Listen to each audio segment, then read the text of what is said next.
Bienvenue pour cette exploration d'un outil euh, quasi omniprésent aujourd'hui, Google Chrome. Ah oui, difficile d'y échapper. On s'appuie principalement sur des extraits de l'article Wikipédia pour en parler. D'accord. L'objectif, c'est de dégager un peu l'essentiel, son histoire, ses points forts, sa position sur le marché, et puis aussi les débats qu'il suscite, hein. Tout à fait, une histoire assez fascinante d'ailleurs. Oui, c'est assez dingue de se dire qu'aujourd'hui, Chrome, c'est quoi? Environ 65% du marché mondial des navigateurs? C'est ça à peu près, une domination écrasante. Alors qu'au tout début, le PDG de Google, Eric Schmidt, il était vraiment pas chaud, mais alors pas chaud du tout, à l'idée de lancer un navigateur maison. C'est vrai, c'est un paradoxe intéressant, un projet né un peu malgré le scepticisme de la direction et qui est devenu un pilier de Google, exactement.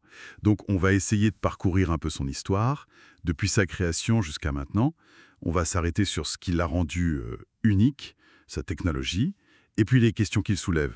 Et il faut souligner aussi, dès le départ, que Chrome repose sur un projet open source, Chromium. Ça, c'est important. Ah oui, Chromium. Et pour le moteur qui affiche les pages, il utilise Blink, développé par Google. Enfin, sauf sur les appareils Apple, où là, il est obligé d'utiliser WebKit, le moteur d'Apple. D'accord, bonne précision. Alors revenons un instant au lancement. 2008, c'est ça? Oui, septembre 2008. Le mot d'ordre à l'époque, c'était vraiment simplicité et rapidité. D'ailleurs, le nom Chrome. Oui, Il viendrait de cette idée de réduire au maximum le chrome de l'interface, tu sais, les boutons, les menus. ah oui, pour laisser toute la place au contenu web. Malin. Voilà, tout en faisant un clin d'œil à la vitesse, un peu comme une voiture chromée, rapide.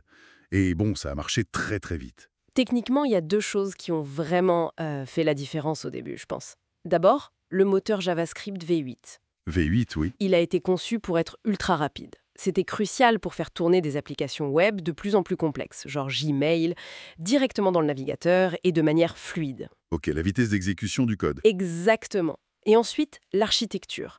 Chaque onglet, chaque extension tournait dans son propre processus, isolé. Une sorte de bac à sable, une sandbox. La fameuse sandbox. Ça veut dire que si un onglet plantait, Tout le reste continuait de fonctionner. Ça a énormément joué sur la stabilité, surtout comparé aux navigateurs de l'époque qui avaient tendance à tout faire planter d'un coup. ah oui, la stabilité c'était un vrai argument. Et côté utilisateur, on a vu débarquer des trucs qui nous semblent évidents aujourd'hui, mais qui n'étaient pas tant que ça. Comme l'Omnibox. Exactement, l'Omnibox. Cette barre unique pour taper une adresse ou faire une recherche Google.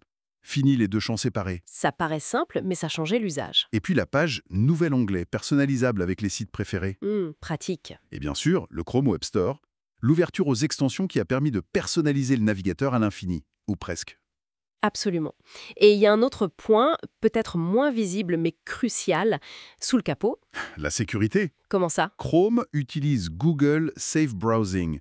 En gros, il télécharge régulièrement des listes noires de sites de phishing ou de malware. Ok. Et il alerte l'utilisateur s'il essaye d'aller sur un de ces sites.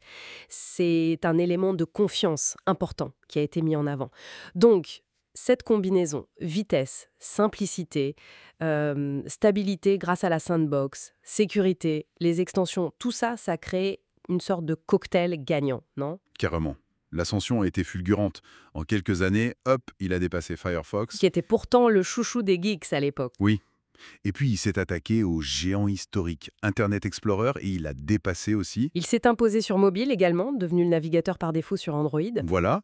Sur iPhone et iPad, il existe, mais comme on disait, contraint d'utiliser WebKit, ce qui peut parfois créer de petites différences. Bon, une telle domination, forcément, ça attire l'attention et les critiques. Inévitablement. Et le gros point sensible, et c'est souvent la vie privée. Les sources qu'on a, elles mentionnent la collecte de données. Quel genre de données? Par exemple, des identifiants, souvent anonymisés, heureusement, qui sont envoyés à Google. Ça peut servir à suivre l'installation, l'utilisation. Hmm. Même le mode incognito, le fameux mode de navigation privée, a été critiqué. Il y a eu un procès récent. Ah oui, j'ai vu passer ça. Google a conclu un accord après avoir été accusé de continuer à suivre l'activité des utilisateurs, même dans ce mode dit privé. Ah, quand même. Et on se souvient aussi d'une polémique passée sur un module Hotword pour le OK Google qui avait soulevé des craintes sur l'écoute via le micro. C'est vrai. Autre sujet brûlant, plus technique peut-être, mais qui fait beaucoup parler, le manifeste V3. Ah, le manifeste V3. Ça concerne les extensions. Oui, Google dit que c'est pour améliorer la sécurité et les performances.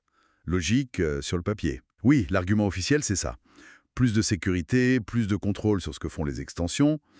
Mais les critiques, surtout les développeurs de bloqueurs de pub, Eux, ils ne sont pas contents du tout.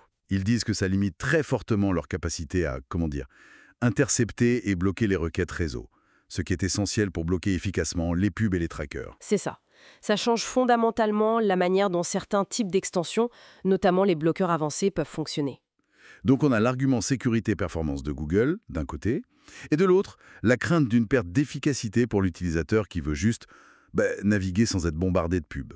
C'est compliqué, hein? C'est toute la tension, oui. Et ça nous amène directement à la question de la concurrence. Forcément, quand on est aussi dominant, On est accusé d'en abuser. exactement. Google est accusé d'utiliser la position de Chrome pour pousser ses propres technologies web, ses propres standards. Il y a des conséquences légales, hein. Oui, tout à fait. La justice américaine a récemment jugé que Google détenait un monopole illégal sur la recherche en ligne. Ah oui, le procès sur le monopole de recherche. Et dans ce cadre, le ministère de la Justice américain a même demandé à ce que Google vende Chrome, carrément. Vendre Chrome. Waouh. C'est énorme comme demande. Ça montre l'ampleur du débat sur sa position dominante. Absolument. Pour rétablir une concurrence jugée plus saine sur le marché des navigateurs et, indirectement, sur le web en général. Donc, si on essaye de résumer un peu tout ça, Chrome, c'est clair, a vraiment bousculé le monde des navigateurs. Il a apporté des innovations majeures en termes de vitesse, de stabilité. Indéniablement. Il est devenu le leader incontesté, ultra dominant.